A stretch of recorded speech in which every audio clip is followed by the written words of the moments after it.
তখন রাত্র 10টা বাজে, 10:15। তখন আমার ছেলে করেছে আমি একটা পিজার অর্ডার করছি, পিজার আমার অর্ডারটা লইতে। তো আমি তুলে না অত রাত্রে যাও দিয়েছি, আমি তুলে চল আমিও যাবো। আচ্ছা, এর সঙ্গে আমিও নিচে নামলাম। নাইমা শুনি ক্যাশ কেছে শোনা যাইতেছে আমার বাড়ি পাশে। এই এটা হলো জগৎপুর, যে এজি অফিসটা আছে না, জগৎপুরের দিক দিয়া যে অবনগর থেকে এজি অফিসে যাচ্ছে যে কর্নারটা আছে, এই কর্নারটার মধ্যে এটা আমার বাড়ি। একটা বাড়ি পরেই আমার বাড়ি। যখন নিচে নামছি উপর থেকে, তখন ক্যাশ কিছু শুনিয়া কৌতূহলবশত আমরা গেলাম এখানে দেখতাম। আমরা যাওয়ানোর পরে ওই আমার ছেলের হাতে থেকে মোবাইলটা একটা মেয়ে নিয়ে গেছে গা, আর নিয়ে আসে ওই তারে ধাক্কা দিয়া ফেলা দিয়েছে নিচে।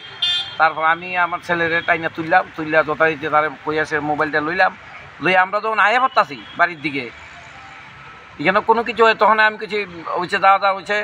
আমি এরপরে আয়া পড়তেছি তখন ফিসেন দিয়া আপনার এই প্রসন্ন কুমার ত্রিপুরা তাই নিয়ে দল নিয়ে আইয়া আমার ছেলের উপর আক্রমণ করছে এবং তার প্রাণ নাশের লাগিয়া তারা হুমড়ে পড়ছে 20-25 জন।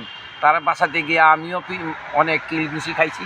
শেষ পর্যন্ত তারে এমন মারা মারছে, তার দইয়া এই প্রসন্ন কুমারই তার পুলিশ বাহিনী লইয়া তার গেছে গা থানা, আমরা ওই অবনগর ফাঁড়ি থানা এখানে নিয়ে আসাও তারে মারছে, তার অন্ধকুশ লাথি দিছে। ফের অবস্থা খুবই খারাপ। যখন বেশি খারাপ হইতেছে তখন তারে হাসপাতালে নিয়ে গেছে। হাসপাতাল নেওয়ার পরে ডাক্তার প্রেসক্রাইব করতেছে, তখন তারে সিটি স্ক্যান করার লেগে নিতে আসে। তখন তার বাহিনী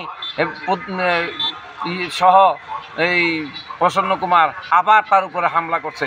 তখন তাড়াতাড়ি মিডিয়ারা তার সহযোগিতায় তখন আমরা এখান থেকে ওই তারে সিটি স্ক্যান, এক্সরে, ইসি সব করাইবার লেগে নিয়ে যেতে পারছি। অথচ পুলিশ আছে আমার সঙ্গে, আমরা সঙ্গে পুলিশের সামনেই তারা এই ধরনের কারবার করে। এমনকি পুলিশের আইন তারা হাতে দিলে তারা কি নিজেরা ক্ষমতা জাহির করব? আমরা কি বাঁচানোর কোনো অধিকার নাই? আমরা কি এই দেশের নাগরিক না? তারা পুলিশে চাকরি করতে, তার কাছে সমস্ত অধিকার। তাই আমি ওখানে আমার ছেলের এই সুবিচারের জন্য আমি ওখানে থানার দ্বারস্থ হয়েছি। এই বিষয়ে কি আপনি মুখ্যমন্ত্রীর উদ্দেশ্যে কিছু বলবে? মুখ্যমন্ত্রীর উদ্দেশ্যে কি, মুখ্যমন্ত্রী 26শে জানুয়ারি কতজনের পদক দিল, পুলিশ পদক, কিন্তু এই পুলিশ পদকের এই নিয়ে হাল হতিকর। পুলিশ পদক তো পুলিশের যে পদক তার সম্মান এই পুলিশ তো রাখতে পারতেছে না। কি পুলিশ পদক দিল আমি এইটা আমার মাথাটা এখন ঢুকে না। আমার ছেলে একজন ডাক্তার, আমার ছেলের বউ ডাক্তার, আমি রিটার্ন টিচার, আমার মিসেসও টিচার। আমরা এইসব দূর জামরাত আমরা কোনো সময় যাই না। অথচ যারা ঝগড়া করছে পরে শুনলাম যারা নাকি এখানের মধ্যে তার মেয়ে মদমত্ত অবস্থা, ছেলে মদমত্ত অবস্থা, যারা লোকে ফাইটিং করছে তারা সবাই এখান থেকে গেছে গা। পরে আমার ছেলেরে পাইয়া আসিয়া তারা এই ধরনের অত্যাচার করলো। কেন করলো এবং তার কি অপরাধ? সে কি আদৌ কি এই কাজে তার মেয়ের সঙ্গে কোনো ঝগড়াঝাটি করছে না? ছেলে লোক আমরা তারা চিনিই না, আমার সামনেই তো সব। উনি একজন পুলিশ অফিসার, পুলিশ অফিসার হয়ে আইনটা এভাবে হাতে নিচ্ছে, আপনি কি বলবেন? আবার পুলিশ অফিসার, উনি তো এখানের পুলিশ অফিসার না, তাই না আমতলির পুলিশ অফিসার।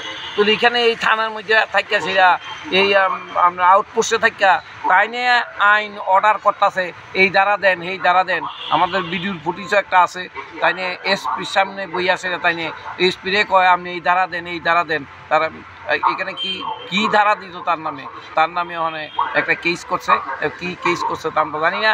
ওখানে আমার ছেলে হসপিটাল, তাই খুবই অসুস্থ। এখন আপনি কি চান? আমি সুবিচার চাই।